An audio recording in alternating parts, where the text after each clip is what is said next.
There's a here and a there, and the mind is concerned with the thought stream is concerned with there, but the body, the experience in which even the body is happening, has never left here.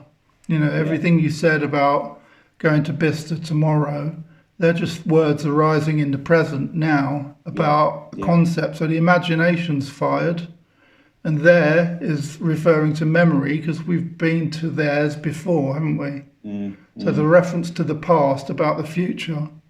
So Yeah. time is involved, space is involved because that there is a space and tomorrow's there is another space. But all of the narrative about it is just coming out now as an expression of Yeah. presence here. And in fact, when we Absolutely. start, non-duality is realizing that, and you're having the intuitions are arising. Or actually, you know, as my friend Tom said when he had his own recognition, he phoned me and just simply said, I've just realised that it's always been now." You know, Mm. which doesn't sound like a lot, but thereafter, upon your own recognition of that, and as I say, you seem to be getting the intuitions about that, so that's good. Stick with that. Be curious about that. To embody that, like everything changes, whilst nothing changes. We stop looking for an experience of an event when I finally get there because I've done the Yeah. right work or gone the right path, I've found the right method, Yeah. which is all, you know, all exists in the thought narrative. What's really good to see with the thought narrative as well is, you know, like when we're meditating and we're sitting as someone thinking and we're trying to put effort into not thinking by thinking about not thinking, which you can hear the whole calamity of that. Thinking itself expresses itself into the stillness of meditation, into the stillness of presence, not because it's that concerned with what it's talking about. This is why, if you think about it, thought will constantly say the same things, just over and over, natter, natter, natter. Mm. Mm. We might be, as I am here, looking at a lampshade, and my mind will just keep going lampshade, lampshade. And it's not even really, it doesn't even have to be saying it, can just be acknowledging it, lampshade, lampshade. Because it doesn't like the spaciousness, so it fills it up, because without something to think and say, thinking and saying has nothing to do. So it perceives that very absence, that void, that emptiness, the self, separate self, as its own end, its demise, as death, in fact, in the end. Yeah. Which is why when you end up in a place where you've hit a rock bottom, or you're in the dark night of a soul, or a plan or program, or perhaps a relationship falls apart, a job falls apart, we just end up in a really difficult life experience. You know, we end up in shock at first, don't we? If we get told someone's passed away, or we have some devastating illness or condition, or we've got to go through an experience we'd rather not go through, we even say the words, "I don't know what to say," because the void appears in front of us, and the mind that we usually take ourselves to be can't control it, and it can't even come up with something to say about it that is more powerful than the shock of the experience itself, that actually life is larger than what my thought stream says it is and what I think about it. You know, there's nothing wrong with thinking. You know, we've created massive buildings, pizzas and war with it. It's great stuff. You know, we do amazing things with it. And chai tea, I'm not going to leave that off my list of divine experiences, you know. So I'm not dismissing thought, of course, but this approach is about seeing in what, as we saw in the guided part, you know, that thought appears and disappears in me.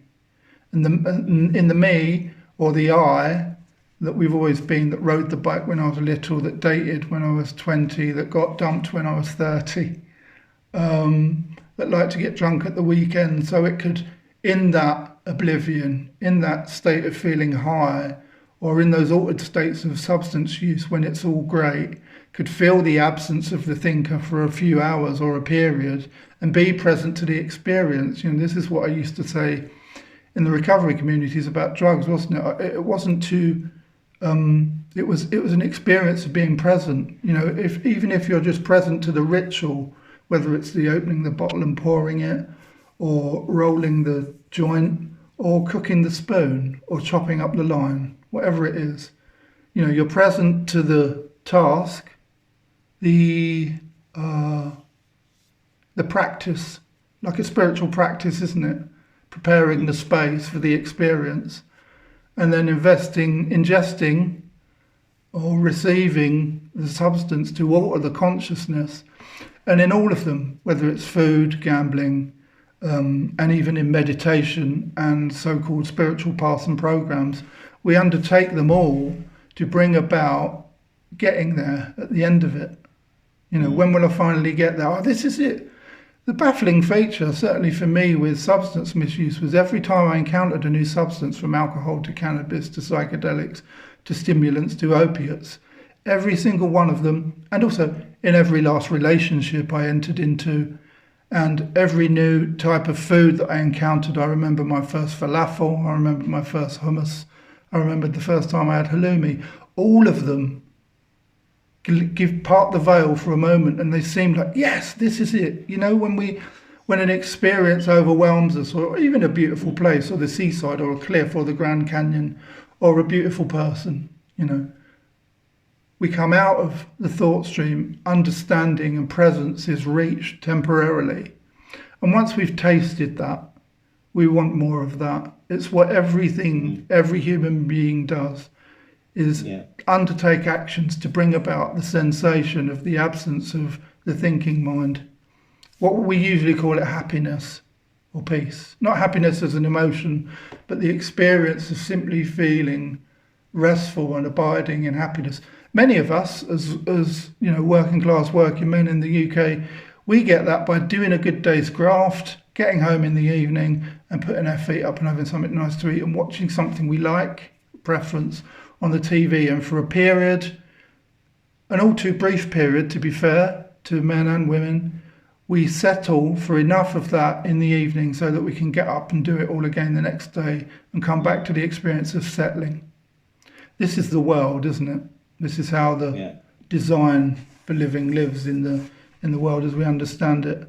But here, because we here have been seekers of that sort, and also spiritual seekers, not out of virtue, but out of necessity of the brokenness of the programs of the sense of self. Here, we have reached a place, even with spiritual seeking, where we're like, I smell more, because the spiritual seeking that we have undertaken has taken us far enough to be once more ask ourselves larger questions, and once more think, maybe there's something else.